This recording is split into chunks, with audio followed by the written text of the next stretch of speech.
சிவாய மகாபெரிவா திருடிகளே சரணம் மைண்ட்ஸ் பேர் நேயர்கள் அனைவருக்கும் என்னுடைய பணிவான வணக்கங்கள். நம்மளுடைய அச்சீவர்ஸ் எல்லாருக்கும் என்னுடைய கோடான கோடி நன்றிகள். இன்றைக்கி என்ன பார்க்க போகிறோம் அப்படின்னா, மணி அட்ராக்ஷன். மணி எப்படி நம்ம அட்ராக்ட் பண்ணுறது அப்படிங்கிறது. மணி அப்படிங்கிறது ஒரு எனர்ஜி. அது நம்ம எப்படி டியூன் பண்ணிக்கிட்டே இருக்கணும் அப்படிங்கிறதுக்குரிய ப்ராக்டிஸ் தான் இன்றைக்கி நம்ம பார்க்க போகிறோம். நான் என்ன செய்கிறேனோ அதை உங்களுக்கு சொல்லித்தரேன். இதுக்கு முன்னாடி நம்ம போட்டது கிராட்டிடியூட் போட்டோம். கிராட்டிடியூடில் என்னுடைய ஓன் எக்ஸ்பீரியன்ஸை ஷேர் பண்ணியிருந்தேன். ஏன் அப்படி சொல்கிறோன்னா, ஏன் இந்த சேனலில் நம்ம இதெல்லாம் போடணும்னு நினைக்கிறோன்னா, நம்ம எல்லா பிரச்சனைகளுக்குமே காரணம் நம்மளுடைய மைண்டு மட்டும்தான், நம்மளுடைய மனது தான். அந்த மனதை மாற்றினோன்னா எல்லாருமே உலகத்தில் அச்சீவர்ஸ் தான். நமக்கு தேவையில்லாததை நிறைய உள்ளே ஸ்டோர் பண்ணிவிட்டு நமக்கு தேவையானது எல்லாத்தையும் வெளியில் போட்டுடுறோம்.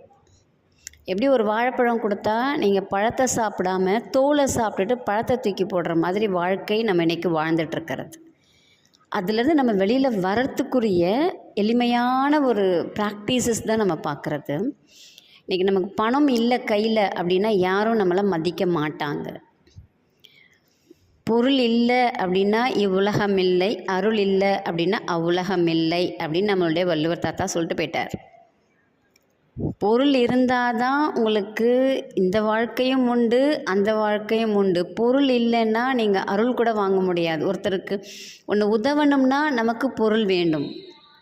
அப்போது அந்த மணி அப்படிங்கிறத நம்ம ஏர்ன் பண்ணி ஆகணும். மணியை என்னவா நம்ம பார்க்கணும் அப்படிங்கிறத ஃபஸ்ட்டு தெரிஞ்சுக்கணும். மணியை நம்ம ஒரு எனர்ஜியாக பார்க்கணும். இப்போ நமக்கு ஒரு விட்டமின் டி கம்மியாக இருக்குன்னா அதுக்குரியதை நம்ம எடுத்துக்கிறோம். நமக்கு ஒரு விட்டமின் சி கம்மியாக இருக்குன்னா அதுக்குரியதை எடுத்துக்கிறோம். அதே மாதிரி தான் இது. இந்த பணம் அப்படிங்கிறது, மணி அப்படிங்கிறது ஒரு எனர்ஜி. அந்த எனர்ஜியை நம்ம பூஸ்ட் பண்ணணும். எல்லா திங்ஸுக்குமே உயிர் இருக்குது அப்படின்னு தான் சொல்லப்படுறது. இதுக்கு நீங்கள் ஒரு பெஸ்ட் எக்ஸாம்பிள் என்ன பண்ணி பாருங்கன்னா, ட்ரை பண்ணி பாருங்கள். இந்த ப்ராக்டிஸை பண்ணுறதுக்கு முன்னாடி ஒரு 2 கண்ணாடி கிளாஸ் எடுத்துக்கோங்க. ஒரு கண்ணாடி கிளாஸில் தண்ணியை ஊற்றுங்க. தண்ணி ஊற்றிட்டு அதில் வெளியில் ஐ ஹேட் யூ அப்படின்னு எழுதுங்க. இன்னொரு கிளாஸில் தண்ணி விடுங்க. அதில் ஐ லவ் யூ அப்படின்னு எழுதி வைங்க. எழுதி உங்கள் ஃப்ரிட்ஜில் வச்சுருங்க, உங்கள் ஃப்ரீசரில் வச்சுருங்க. ஒரு நாள் இருக்கட்டும். அடுத்த நாள் எடுத்து பாருங்கள். நீங்கள் hate you hate you hate யூன்னு ஒரு 10 டைம்ஸ் சொல்லியிருக்கீங்கன்னா அதனுடைய ரியாக்ஷன் எப்படி இருக்குது? Love you I love you I love யூன்னு சொல்லியிருந்தீங்கன்னா அதனுடைய ரியாக்ஷன் எப்படி இருக்குது அப்படிங்கிறத உங்களால் கண்கூடாக பார்க்க முடியும். ஒரு சேஞ்சஸ் தெரியும். 2 வாட்டர்லேயுமே உங்களுக்கு சேஞ்சஸ் தெரியும். இங்கே நம்ம மணிக்கிட்டே அதே தான் சொல்ல போகிறோம். எனக்கு கிடைக்காது, எனக்கு வராது அப்படின்னு நம்ம சொல்லிட்டோம்னா நம்ம மைண்ட் என்ன பண்ணுன்னா, இவனுடைய ஆசை கிடைக்கக்கூடாதுங்கிறது. இவனுக்கு நீங்கள் எனக்கு மணி கிடைக்காது நிறைய பிரச்சனைன்னு சொல்லிட்டிங்கன்னா, இப்போ இவனுக்கு பிரச்சனை தான் ரொம்ப பிடிக்கும் போல இருக்குது அப்படின்னு நினச்சிட்டு இந்த யூனிவர்ஸ் என்ன பண்ணும் அப்படின்னாக்கா, உங்களுக்கு பிரச்சனையை கொண்டு வந்து கொடுக்கும். மணியில் இருக்கக்கூடிய ப்ராப்ளம்ஸை கொண்டு வந்து கொடுக்கும். நீங்கள் அப்படி யோசிக்கவே கூடாது. எப்பயுமே நெகட்டிவாக பேசாதீங்க. நம்ம இப்போ மணிக்கிட்ட நம்ம பேசுகிறோம் அப்படின்னா ஒரு சில டெக்னிக் சொல்லித்தரேன். ஒரு 2 10 ருபீஸ் நோட் எடுத்துக்கோங்க. அந்த 10 ருபீஸ் நோட்டில் என்ன செய்கிறீங்க அப்படின்னாக்கா, ஒரு பேப்பரில் சின்னதாக எழுதிக்கிறீங்க. Dear my money, thank you for all the money given to me in my lifetime. என்னுடைய வாழ்க்கை முழுவதும் எனக்கு கொடுக்கப்பட்டுள்ள பணத்திற்கு நன்றி அப்படின்னு சொல்கிறோம். என் வாழ்நாள் முழுவதும் எனக்கு கொடுக்கப்பட்டு வந்துள்ள பணத்துக்கு நன்றி அப்படின்னு சொல்கிறோம். சொல்லிவிட்டு திரும்ப நம்ம என்ன செய்கிறோம் அப்படின்னா, அதுக்கிட்ட ஒரு ப்ரேயர் மாதிரி வைக்கிறோம். அந்த மணியை நம்ம என்ன பண்ணுறோன்னா ஒரு டியூன் பண்ணுறோம், ஒரு எனர்ஜி ஏற்றுறோம். சரிங்களா? 2 எடுத்துக்க சொன்னேன் இல்லைங்களா? ஒன்றுத்தில் எழுதி ஒட்டிடுறீங்க. இதே சின்ன பேப்பரில் நான் அதை எப்படி செய்யணுங்கிறது உங்களுக்கு நான் காட்டுறேன். இன்னொரு 10 ருபீஸ் நோட்லேயும் இதே சென்டென்ஸை எழுதி ஒட்டிடுறீங்க. ஒரு இதை என்ன பண்ணுறீங்க அப்படின்னா, உங்கள் கண் படுற இடத்துல ஒட்டிடுங்க. செவுத்துலையோ எங்கேயோ ஒட்டிடுங்க. ஒட்டிட்டு தினமும் நீங்கள் காலையில் எந்திரிக்கிறீங்க, நைட்டு தூங்க போகிறீங்க. அப்போ என்ன பண்ணுறீங்கன்னா, அந்த மணிக்கிட்ட பேசுகிறீங்க. டியர் மை மணி, என்ன பேச போகிறோன்னா, I am sorry, please forgive me, thank you, I love you.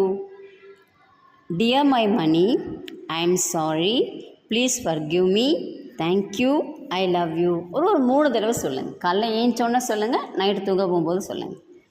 இது ஒரு மெத்தட். இன்னொன்று என்ன செய்ய போகிறோம் அப்படின்னா, இன்னொரு மணி 10 ரூபா காசு எடுத்துருக்கீங்க இல்லைங்களா, அதில் எழுதி இதே மாதிரி சின்னதாக ஒட்டிடுறீங்க. ஒட்டிட்டு என்ன செய்கிறோம் அப்படின்னா, உங்கள் பர்ஸுக்குள்ளார நீங்கள் ஒரு புதுசாக வாங்கணும்னு இல்லை, உங்கள் வீட்டில் இருக்கிற பர்ஸு, ஆனால் கிழிஞ்சிலாம் இருக்கிற மாதிரி எடுக்காதீங்க. அந்த பணத்துக்குன்னு ஒரு மரியாதை கொடுங்க. கசக்கிலாம் நோட்டை என்றைக்குமே வைக்கக்கூடாது. நம்ம சுருட்டி போடுறது, கசக்கி வைக்கிறது, அந்த பணத்துக்குன்ற மரியாதையை நம்ம கொடுத்தா தான் அது நம்மக்கிட்ட விரும்பி வரும். அதனால தான் நம்ம ஐ லவ் யூ அப்படின்னு சொல்கிறோம் அந்த பணத்துக்கிட்ட. அது என்ன செய்றீங்கன்னா, ஒரு 4 பச்சை கற்பூரம் போட்டுறீங்க. சின்னதாக பச்சை கற்பூரம் இருக்கும் இல்லைங்களா, நீங்கள் துணிக்கு போடுறது இல்லை, அது பாச்ச உருண்டைன்னு சொல்லுவோம், சாப்பாட்டுக்கெலாம் சேர்ப்போம். சாமிக்கு செய்கிறது பச்சை கற்பூரம். அதை தூக்கி அதில் 2 கட்டி வச்சிடுறீங்க. சின்னதாக ஒரு கூழாங்கல், வெள்ளை கலர் கூழாங்கல் வச்சுட்டு அந்த பர்ஸில் வச்சுருங்க. ஒரு 2-3 நாள் கழித்து எடுத்திங்கன்னா அந்த கல்லுக்கும் அந்த பணத்துக்குமே ஒரு வாசனை இருக்கும், ஒரு எனர்ஜி இருக்கும். நீங்கள் எங்கே போகிறீங்களோ அந்த பர்ஸை எடுத்துகிட்டு போங்க, அந்த கல் எடுத்து வச்சு கையில் உருட்டிக்கிட்டே இருங்க. தன்னால் நீங்கள் பணத்தை ஈர்க்க ஆரம்பிப்பீங்க. நீங்கள் பணத்துக்கிட்ட பேச இந்த பிரபஞ்சம் நீங்கள் பணம் அப்படிங்கிறத லைக் பண்ணுறீங்கிறத பிலீவ் பண்ண ஆரம்பிக்கும்.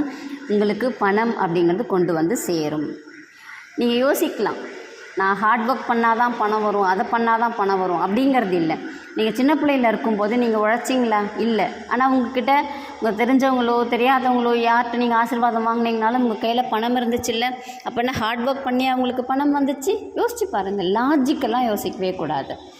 எனக்கு பணம் வேணும், அது எப்படியோ ஒரு விதத்தில் வரும், இல்லை வருவதற்குரிய சோர்ஸ் உங்களுக்கு கிடைக்கும். நம்பிக்கையோடு செய்யுங்க. இந்த 2யுமே காந்தி தாத்தா படம் தெரிகிற மாதிரி அவங்களுக்கு மேலே நீங்கள் அதை ஒட்டுங்க. பேக் சைடில் ஒட்டாதீங்க, சரிங்களா? உங்களுக்கு காட்டுறேன் நீங்கள் என்ன செய்யணும் அப்படிங்கிறத.